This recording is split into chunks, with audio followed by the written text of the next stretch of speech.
জেলখানার এই 3 বছরে বন্দী অবস্থায় মানুষের যা দেখলাম, এই দেশে এখন আল্লাহর মামলার আসামি সবচেয়ে বেশি।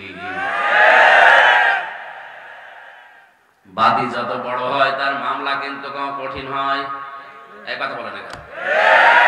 আপনি যদি রাষ্ট্রবিরোধী মামলায় পড়েন আপনার খবর আছে, আর যদি ফকির আপনার বাদী হয় 2 দিনও থাকা লাগবে না, আদালতেও যাওয়া লাগবে না, 20 টাকা দিলে চলে আসবে। এখানে মামলার বাদী কে? আল্লাহ। আপনি নিজের বুকে হাত দিয়ে এবার বলেন, আপনি আল্লাহর মামলার আসামি হয়ে যাননি তো? আকালা ইন্নানি মিনাল মুসলিমিন। ইন্না শব্দটা কঠিন।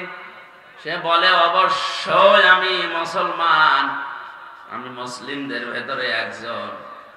আয়াতের 3টা কথার ভেতরে 2টা হয়তো কম বেশি আমরা অনেকেই মানতে পারছি। আল্লাহর দিকে প্রায় আমরা সবাই কম বেশি ডাকি মুসলিম হিসাবে। ভালো কাজও আমাদের ইমানের দাবি অনুযায়ী করি। মুসলিম আমি এ কথা বলে পরিচয় দিয়ে টিকে থাকাও কঠিন, পরিচয় দেওয়া এখন কঠিন। মুসলমান পরিচয় দিলে তার কাছে সুদ থাকবে না? এলাকায় সুদ এখনো নেই। এও যদি সুদের টাকা এখন থেকে ছেড়ে না দেয়, সে যেন আল্লাহ এবং রসুলের সাথে যুদ্ধ করার জন্য দাঁড়িয়ে যায়। ঘুষ এদেশে এখন আর চলে না। আমি 3 বছরে যত টাকা ঘুষ দিয়েছি, আদালতের ইট পর্যন্ত টাকা চাই। কি দুনিয়া চলছে আল্লাহ জানে। অথচ যারা নিচ্ছে সব দাবি করছে ইন্নানি মিনাল মুসলিমিন, আমি মুসলমান। আমি জোর করে দাবি করার বিষয়টা না, দৃষ্টিতে হওয়া লাগবে কার? আমিনান নাসি মান ইয়াকুলু আমান্না বিল্লাহি ওয়া বিল ইয়াউমিল আখির ওয়া মা হুম বিমুমিনিন। কোরআন কারীমে সূরা বাকারা 7 নম্বর 8 নম্বর আয়াতে আল্লাহ পাক জানিয়েছেন, মানুষের ভেতরে অনেক মানুষ এমন আছে যারা বলে আল্লাহ তোমাকে বিশ্বাস করি, কিয়ামতেও বিশ্বাস করি। আল্লাহ বলেন, হে নবী আমি ঘোষণা দিলাম এরা কিন্তু ঈমানদার না। একজন মানুষ ঈমানের মৌলিক যে 3টা বিষয়, 1 নম্বরে আল্লাহ তোমাকে বিশ্বাস করি, কিয়ামতে এটাও বিশ্বাস করিয়ে বলার পরেও যদি আল্লাহ বলে লোকটা মুমিন না, তাহলে কথাটা কি? এ কথা হচ্ছে তার মুখের কথা, এটা মনের কথা না। আর যতদিন পর্যন্ত মানুষের এই চামড়ার মুখের কথার সাথে অন্তরের কথার 100 ভাগ মিল না হবে, ততদিন লোকটা মুসলমান না। আমরা সেই জন্মের পর থেকে শুনে রেখেছি যে লা ইলাহা ইল্লাল্লাহ ফাদাখালাল জান্নাহ। একবার যদি কেউ লা ইলাহা ইল্লাল্লাহ পড়ে সে জান্নাতে চলে যাবে। হ্যাঁ, হাদিস ঠিক আছে, কিন্তু মাঝখানে ফা আছে। এটা আলেম না? আলেম কো বলেন তো, ফা আল্লাহর নবী খেলা করার জন্য দিলেন?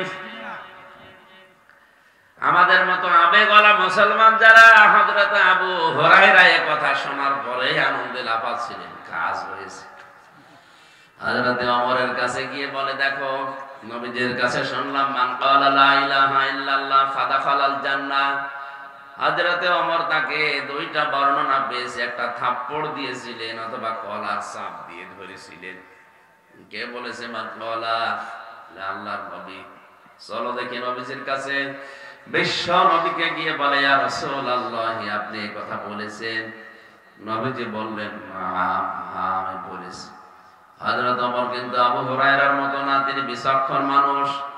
ওই জামানায় 10 জন মানুষ লেখাপড়া জানতো, তার ভেতরে হযরত ওমর একজন। কথা শোনার পরে আমাদের মতো রসুলকে বাঙালি না, চিন্তা ভাবনা করতেন। ডাক দিয়ে বলে, হে নবী আপনার কথা আমিও বিশ্বাস করি। একবার লা ইলাহা ইল্লাল্লাহ বললে তাকে আল্লাহ জান্নাত দেবে না দিয়েছে? না। দাখালা মাসির সিগা, এটা অতীতের শব্দ। কেউ যদি লা ইলাহা ইল্লাল্লাহ সত্যই বলতে পারে মন থেকে, ওকে আল্লাহ জান্নাত আপনি ধরে নিন দিয়ে দিয়েছে। কিন্তু হযরত ওমর বললেন, হে নবী আপনি ফা দিলেন কেন মাঝখানে? দাখালাল জান্নাহ বললেও তো অর্থ হয়ে যেত, ফা দাখালাল জান্নাহ বললেন। আল্লাহর নবী বলেন ওমা আরে ফায়ের ব্যাখ্যা হচ্ছে আইহা যিরামা হারামাল্লাহ। কোন বান্দা যদি লা ইলাহা ইল্লাল্লাহ বলে আর এর ঘোষণা দেওয়া যত হারাম আছে হারামকে হারাম ছেড়ে দেয়, যত ঘোষণা দেওয়া এই কালেমার ভেতর হালাল আছে হালাল গুলো জানার পরে আঁকড়িয়ে ধরে, এই লোকটা জান্নাতে যাবে। তাহলে যে লোকটা বলছে আল্লাহ একজন আছে কিয়ামতেও বিশ্বাস করি অথচ লোকটা মুমিন না, এই কথা আমির হামজার না আল্লাহর? বলেন বলেন মুখের কথার সাথে মনের কথার মিল থাকা দরকার। আজ এইটা বাস্তবে 100 ভাগের 100 ভাগ আমাদের ভেতরে নেই। কাবা শরীফ তাওয়াফ করতে গিয়ে দেখি একজন কাঁদতেছে, আল্লাহ আমি মরণ চাই। বাংলা ভাষা শুনে কাছে গিয়ে বললাম, মুরব্বি বাড়ি কোথায়? বাংলাদেশের নোয়াখালী। কে কাঁদেন কেন? আমি মরবো।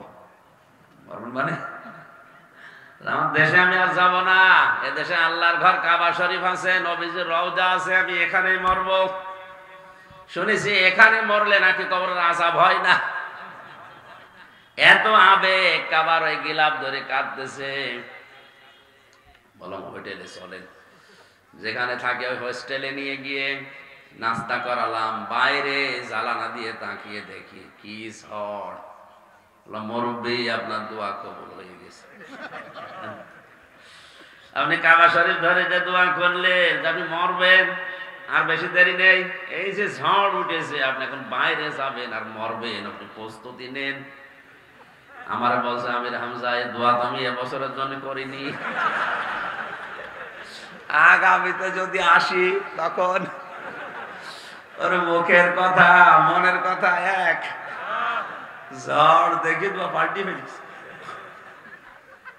16 সালে গিয়েছিলাম হজে, 17 সালে মাহফিল ছিলেন নোয়াখালীর কোম্পানিগঞ্জ। ওই মুরব্বী এসে বলছে হুজুর আসসালামু আলাইকুম। কি দাদা এখনো মরেননি? না আমি আর যাইও না মরিও না। ওর মুখের কথার সাথে মনের কথার কোনো মিল নেই। ও কিয়ামত পর্যন্ত হজ করলে ও মুমিন হবে? বলেন বলেন কিয়ামতে জবাব দেওয়া লাগবে। এই টেন্ডেন্সি যদি কারো ভেতরে বদ্ধমূল হয়, চেপে বসে থাকে, ওকে আপনি বম মেরেও ঘুষ খাওয়াতে পারবেন না। এরকম কিয়ামত বিশ্বাস যারা করেছিল তাদের ভেতরে আমরা পেয়েছি হযরত ওমরকে। 10 জন জিন্দা মানুষকে নবীজি আল্লাহর পক্ষ থেকে জান্নাতের গ্যারান্টি দিয়েছিলেন, তার ভেতরে হযরত ওমর একজন। রাস্তা দিয়ে গেলে শয়তান পর্যন্ত ভয় পেত রাস্তায় যেতে।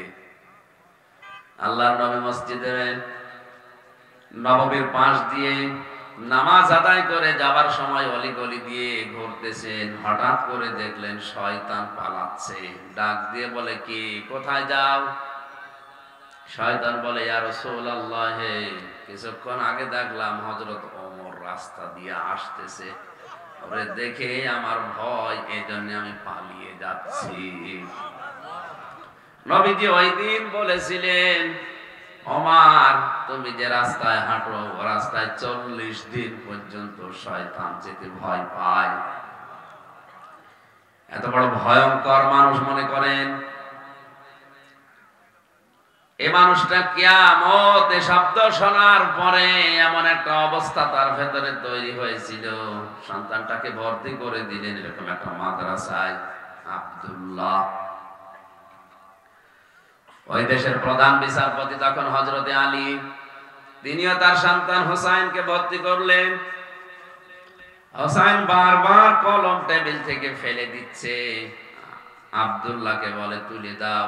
একবার, দুইবার, 3 বার বলার পরেও 3 বারই তিনি তুললেন। চতুর্থবার তিনি বলে ফেললেন যে আমি কি তোমার চাকর খাদেম নাকি, বারবার কলম ফেলো আর আমার তুলতে বলো? কারণ তো সাধারণ মানুষের ছেলে না, প্রেসিডেন্টের ছেলে। হযরতে হুসাইন রাগ করে বলেই ফেলেছেন, আব্দুল্লাহ তুমি শুধু খাদেম না, চাকর না, তুমি খাদেমের বাচ্চা। খাদেম চাকরের বাচ্চা একজনকে বললে ওর এমনিতে মেজাজ খারাপ হয়, তারপরও সে হচ্ছে প্রেসিডেন্টের ছেলে। এক দৌড়ে বাড়িতে গিয়ে বলছে, আব্বা আমি আর মাদ্রাসায় পড়বো না। কেন? হুসাইন আমাকে গালি দিয়েছে, শুধু না তোমাকেও দিয়েছে। সে বলেছে আমি নাকি খাদেমের বাচ্চা। খাদেম, তুমি যদি আর বিচার না করো এই মাদ্রাসায় পড়া আজকে থেকে আমার বন্ধ। হযরত ওমরকে আমি আগেই বলেছি উনি খুব বিচক্ষণ ছিলেন। ডাক দিয়ে বলে, আব্দুল্লাহ আজকে না, এখন বিচার করলে দুই একজন পাঁচজনের সামনে জমার দিন হাজারো মানুষ আসবে, নামাজের সময় হুসাইনের বিচার হবে। খুতবা দিচ্ছিলেন মসজিদে নববীতে। ডাক দিয়ে বলে, হুসাইন আসো? বলে হ্যাঁ, এদিকে আসো। তুমি আমার সন্তানকে খাদেমের বাচ্চা, চাকরের বাচ্চা বলে গালি দিয়েছো। হযরতে হুসাইন বললেন, হ্যাঁ আমি দিয়েছি। কেন দিলে? হযরতে হুসাইন ডাক দিয়ে বলে, খলিফাতুল মুসলিমিন, বুকে হাত দিয়ে বলেন তো আপনি কি আমার নানার খাদেম ছিলেন না?